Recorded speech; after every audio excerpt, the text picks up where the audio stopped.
झारखंड के लातेहार में railway track पर एक मालगाड़ी की चपेट में आकर हाथी के बच्चे की मौत हो गई। महुआ मिलान और निंद्रा स्टेशन के बीच हुए इस हादसे के बाद हाथियों का झुंड देर तक ट्रैक पर डटा रहा, जिससे रेल यातायात प्रभावित हुआ। घटना ने वन्य जीव सुरक्षा और रेलवे वन विभाग के तालमेल पर गंभीर सवाल खड़े कर दिए। ऐसे में हमारे संवाददाता आशीष वैद्य ने रेलवे ट्रैक का जायजा लिया। देखिए हमारी ये स्पेशल रिपोर्ट।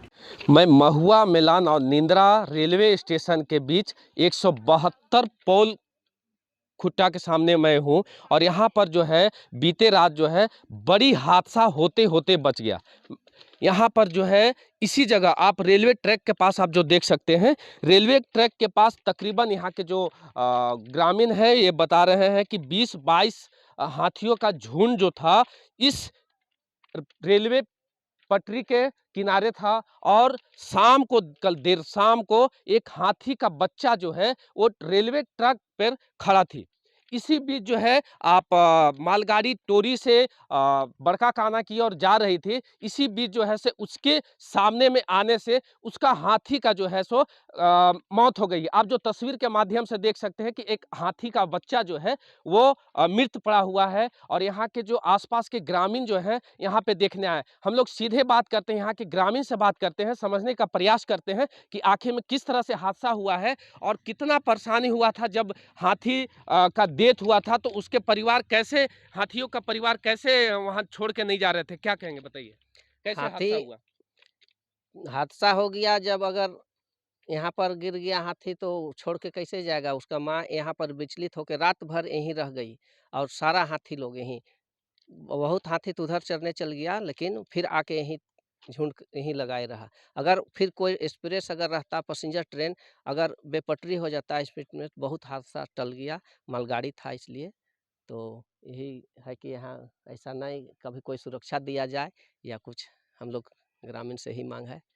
घटना होने के बाद हाँ, कितना देरी तक लिए जो हाथियों का झुंड है से इस पटरी के किनारे था, कितना परेशानी का सामना करना पड़ा लोगों को ये 10 हाथी को घंटा भगा? 10 घंटा करीबन यहाँ पर रह गया था हाथी। हाँ, 10 घंटा करीबन हाथी का झुंड यहाँ रह गया था। तो हुँ। हाथियों का जो परिवार बच्चे थे, माँ थे या उसके साथ में जितना झुंड था, वो हाथी का बच्चा को किस तरह से कर रहे थे, लेगने के पै किस तरह से पैर प्रयास कर से रहे थे? उठा रहे थे, दोनों तरफ से 2-2 हाथी मिल करके भी पैर से उठा रहे थे। उठ गया था 1-2 बार, लेकिन नहीं उठ पाया, लेकिन उठा देता था। और बहुत प्रयास किया, ले रात भर लेगने की कोशिश किया किसी तरह, सूंड से तो पैर से हम लोग इसी जगह रह के देखे, पैर से एनी टाइम उठाते रहा, रात भर विचलित होके। रात भर अपना बच्चा कैसे छोड़ेगा? यही रहा। किसका लापरवाही इसको आप मानते हैं? लापरवाही तो अभी रेले अथी का ना भी है।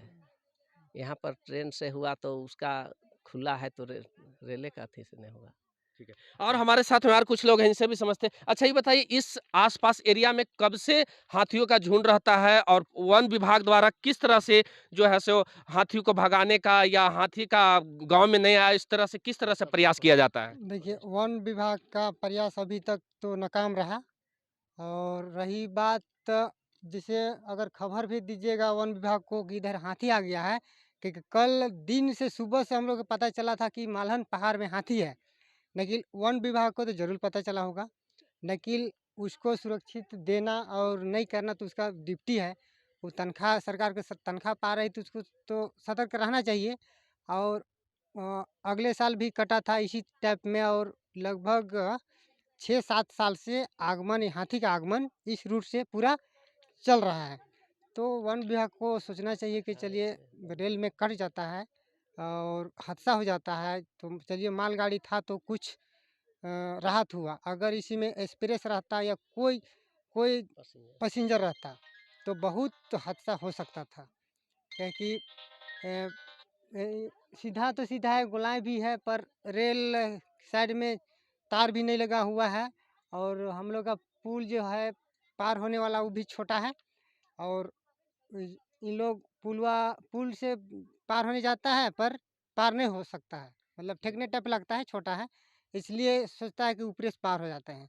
तो इसी दरमियान में रेल भी अब कितना स्पीड में चल रहा था ये पता नहीं है, लेकिन अब इसी दरमियान मार दिया। और फिर मारने के बाद में जो डायरेक्ट मारा नहीं, डायरेक्ट नहीं मारा, उसके बाद में 3 हाथी था, रात भर इसको बहुत मतलब बच्चा तो बच्चा ही होता है, बहुत कठिनाई से कोशिश किया ले जाएँगे लेकिन ले नहीं सका, लास्ट में मर गया यहीं पे। अच्छा ये हाँ। बताइए जब रेलवे से धक्का इसको लगा था तो कितना दूरी तक ये घसीटता चला गया या फिर वहीं पे डेथ हो गया, किस तरह से हुआ? लगभग 100 मीटर, लगभग 100 150 मीटर, 100 150 मीटर घसीट दिया, तब पर भी ज़िंदा था हाथी। इसको जब घसीट रहा था तो हाथी कहाँ थे और इसका परिवार जब आगे झुंड? पीछे हो गया, जो 2-4 हाथी पार हो गया था और बाकी हाथी पीछे रह गया। फिर उसके बाद फिर गाड़ी वो मार के निकल गया। हाँ, कितना सालों से इस एरिया में हाथी है? लगभग 8 साल हो रहा है, मतलब 7 से 8 साल हाथी है। अभी भी हम लोग के गाँव के सामने है, एकदम 8 बजे तक पूरा तांडव मचा रहा था पूरा गाँव में। फॉरेस्ट इस पर कितना ऐसा पहल करती है? नहीं करती है पहल, फॉरेस्ट कभी नहीं पहल करती है। कितनों फ़ोन भी कीजिए, कुछ भी कीजिए, नहीं करता है। तो आप जो देख सकते हैं यहाँ जो साक्षात थे, यहाँ ग्रामीण है, ये बता रहे थे कि बड़ी हादसा अगर मान लीजिए इसी रूट से यही पटरी से गुजरती है, राजधानी भी गुजरती है, गरीब रथ, ये तमाम जो एक्सप्रेस ट्रेन है उसी इसी रूट से जाती। अगर हाथियों का झुंड ये पटरी पर रहती और वो राजधानी ट्रेन गुजरते रहती तो ये बहुत बड़ा हादसा होता। लेकिन ये हादसा जो है सो टल गया है फिलहाल। और हाथियों का झुंड जो है पट्टी के किनारे, लोग बता रहे हैं कि यहाँ से ज़्यादा पासी गांव में ही है। लेकिन ये सतर्क रहने की ज़रूरत है, यहाँ के ग्रामीणों को सतर्क रहने की ज़रूरत है, साथ ही रेलवे को भी इस तरह से देखने की ज़रूरत है कि इस एरिया में जब हाथी है तो उसका स्पीड का गति जो है उसे भी कम करने की ज़रूरत है। अगर नहीं करती है तो अगर हाथियों का झुंड जो है अगर इस पटरी पर आता है और बड़ा हादसा होने की आशंका है, जैसे ग्रामीणों ने ही बताया। भारत एक्सप्रेस के लिए लातेहार से आशीष वैद्य।